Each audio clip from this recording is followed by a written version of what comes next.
that when a brown or black person gets infected, the chances of their getting serious disease or dying is substantially greater than the general population, and certainly than white people. Having said that, we're very much aware of that.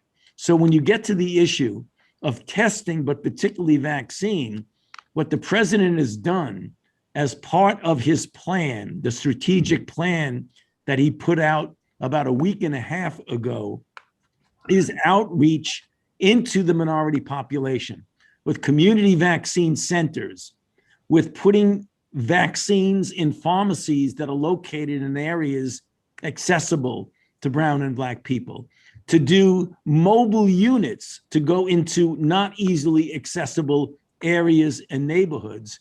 And then finally, to put in place an inequities or an equity task force to address the inequities and to assign a person whose only job is to look at that. And that's an African-American physician, Marcella Nunes-Smith from Yale, who is actually responsible for leading that task force. Thank you. Dr. Fauci, let's talk about children.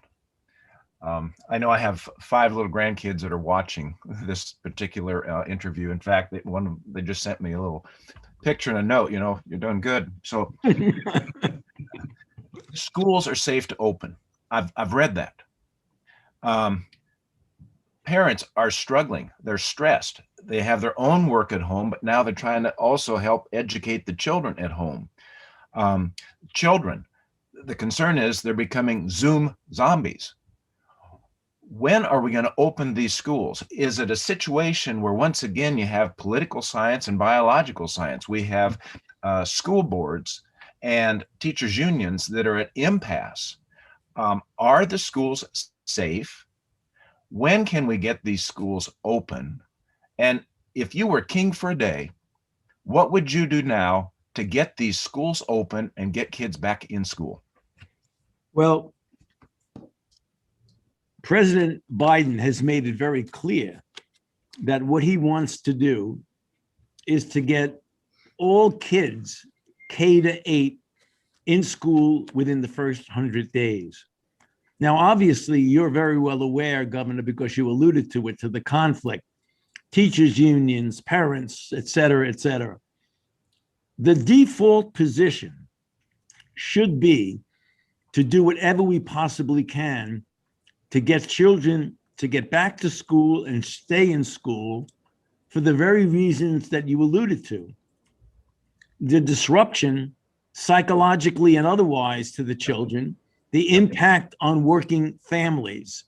So the CDC, literally within the next few days, I would imagine, I don't want to get ahead of them, but I would imagine before the end of the week, going to be coming out with guidelines to try and help to get the children. We want to get the Relief Act to be able to get resources to schools to provide what they need to make it more safe for the children. Now, if I were king for a day, I would do something that even being king for a day wouldn't allow me to do. I would have enough vaccine to vaccinate all the teachers and get even the children vaccinated, which we'll have to wait until the clinical trials show that. But we're getting there. We're going in the right direction. The one thing I can tell you, I totally agree with you on, that we need to get the children back to school for sure. I appreciate that greatly. So do the kids. Yeah. Dr. Fauci, we're hearing reports of these new variants from the UK and South Africa, maybe more infectious, potentially more deadly, and some even resistant to the vaccine. I wonder if you could help us sort out truth from fiction in that respect, and what more we can do in the wake of these variants to protect ourselves. Well, SARS coronavirus 2, Governor, is an RNA virus, which means it very readily mutates. It mutates. Country who gets the vaccines that go through these community health centers, and are there other tools being given to this health centers in order to help them both convince people to get the vaccine and its safety, but also to just distribute it and make sure people are aware of it? Good questions. Over to you, Dr. Nunes-Smith. Great, thank you for those questions. So to the first one, as we select the participating FQHC, CDC and HRSA is working very hard on those selection criteria. In particular, identifying those FQHCs or community health centers who have a significant number of patients who experience homelessness, for example, who are agricultural migrant workers, residents of public housing, and limited English proficiency. So some of those special populations. The federally qualified health centers, also in our initial ramp up, really are ones that serve more than 2,000 individuals 65 and older and have large population size. So really ones that are able to handle kind of the increased capacity, particularly around the vaccine storage and staffing, and with a mix of urban and rural. So the prioritization is still going to be per local jurisdiction guidelines, but making sure, for example, that when over 65 is eligible, that because someone has limited English proficiency or experiences homelessness, that these federally qualified centers will be able to do the outreach necessary to help them schedule appointments and get vaccinated. And to the second one, yes, FEMA has already been providing requested support to community health centers with personnel and vaccinators and others. And so we stand ready as necessary to work with the federally qualified health centers, of course, as well as state and local, to make sure that their patient populations are getting vaccinated. And if I could ask one other question, it's about the East Oakland and East LA vaccination centers. I wonder if you could talk a bit more about how that's going there. Also, what kind of made them a good places to launch those vaccination centers? And are there other cities that might be next based on that same criteria? Dr. Nunes-Smith, do you want to handle that, or would you prefer me to? Absolutely, I can start, and please. Jeff, add on. The process, and I think it's going very well in terms of working closely with states and locals to identify where CVCs are placed, and certainly taking social vulnerability into account, and being very coordinated in that response. So, days are early yet, but we are very optimistic and encouraged by the partnership and really the interest from states and locals to work together and so closely with FEMA to launch additional ones. So expect more announcements to be forthcoming. I think one thing I'd add there is it's an interesting hub and spoke model where these centers are located near underserved, hardest hit communities, but we also are using mobile units in each of those centers to go directly to the communities. So I think this hub and spoke model might also be a best practice for other centers across the country to ensure that we're reaching the hardest hit communities. Thank you so much. Great. And last question, we'll go to Cheryl Stolberg at the New York Times. Hi, thank you for that.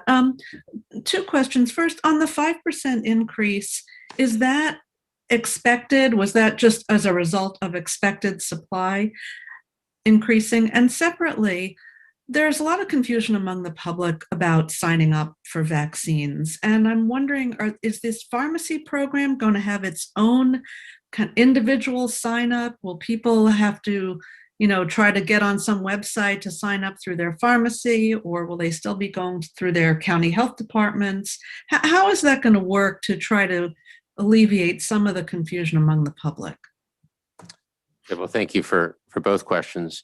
The increase is 5% this week over last week, but it's 28% across the last 3 weeks. And I think it's the manufacturers doing a good job, and the president and the team doing all we can to support that manufacturing process, including, I think last week we talked about a DPA action that will help Pfizer get additional equipment fast so that they can continue to ramp up their production along the lines of what we talked about.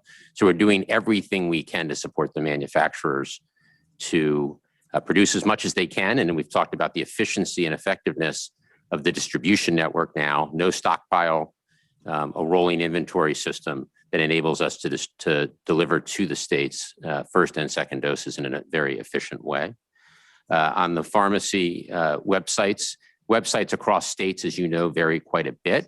Some have very strong websites, some are not where they need to be. I think that the integration of the pharmacy websites into the state websites is an important step to take. And we as a federal government are going to do what we can to support the efforts for states to get better websites, and also think through how we can contribute to a more coherent experience for users so that they can navigate and get appointments in an efficient way. More to come on that topic. Before we close, I also want to announce that as part of our national strategy this month, the CDC will convene a national forum on COVID vaccines.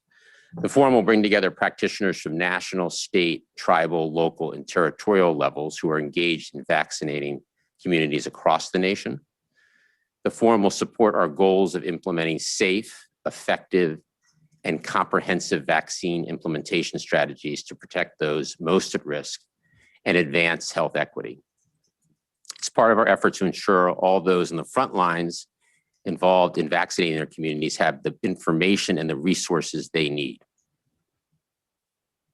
Each day, we're making progress in our effort to put this pandemic behind us. We're giving Americans the facts they need, and we're working to ensure our response is fair and equitable. And we won't stop until the job is done. And I want to reiterate that Congress needs to do its part as well.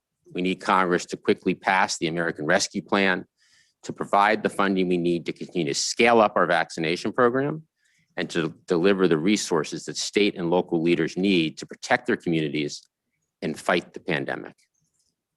Thank you for joining us today. Really appreciate it. Thank you.